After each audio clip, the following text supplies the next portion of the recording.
and his blue eyes shone with a grim, cold humor. "And funny," he added. "Queer, but not funny," partly agreed Keith. "Yes, it is funny," maintained Conniston. "Just 27 months ago, lacking 3 days. I was sent out to get you, Keith. I was told to bring you in dead or alive, and at the end of the 26th month, I got you, alive. And as a sporting proposition, you deserve 100 years of life instead of the noose, Keith, for you led me a chase that took me through 7 different kinds of hell before I landed you. I froze, and I starved, and I drowned. I haven't seen a white woman's face in 18 months. It was terrible, but I beat you at last. That's the jolly good part of it, Keith. I beat you and got you, and there's the proof of it on your wrist this minute. I won. Do you concede that? You must be fair, old top, because this is the last big game I'll ever play."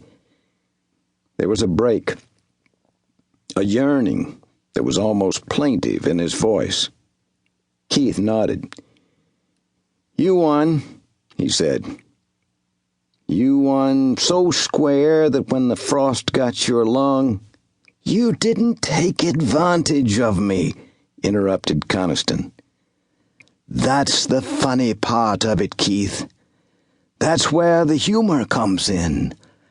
I had you all tied up and scheduled for the hangman when, bing, along comes a cold snap that bites a corner of my lung, and the tables are turned.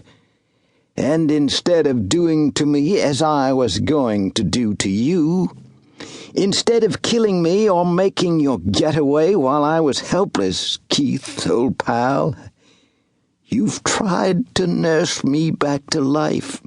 Isn't that funny? Could anything be funnier?" He reached a hand across the table and gripped Keith's.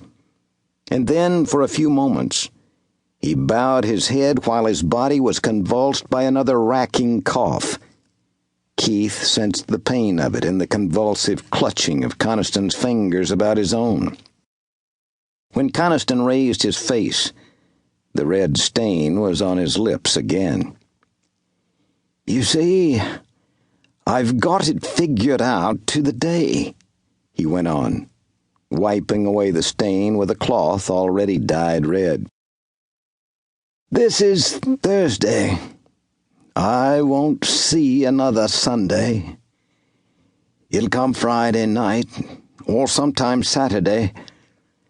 I've seen this frosted lung business 12 times. Understand? I've got 2 sure days ahead of me, possibly a third. Then you'll have to dig a hole and bury me. After that, you will no longer be held by the word of honor you gave me when I slipped off your manacles. And I'm asking you, what are you going to do?" In Keith's face were written deeply the lines of suffering and of tragedy. Yesterday they had compared ages. He was 38, only a little younger than the man who had run him down and who, in the hour of his achievement, was dying. They had not put the fact plainly before. It had been a matter of some little embarrassment for Keith, who at another time had found it easier to kill a man than to tell this man that he was going to die. Now that Conniston had measured his own span definitely and with most amazing coolness, a load was lifted from Keith's shoulders. Over the table they looked into each other's eyes, and this time it was Keith's fingers that tightened about Conniston's. They looked like brothers in the sickly glow of the seal oil lamp. "What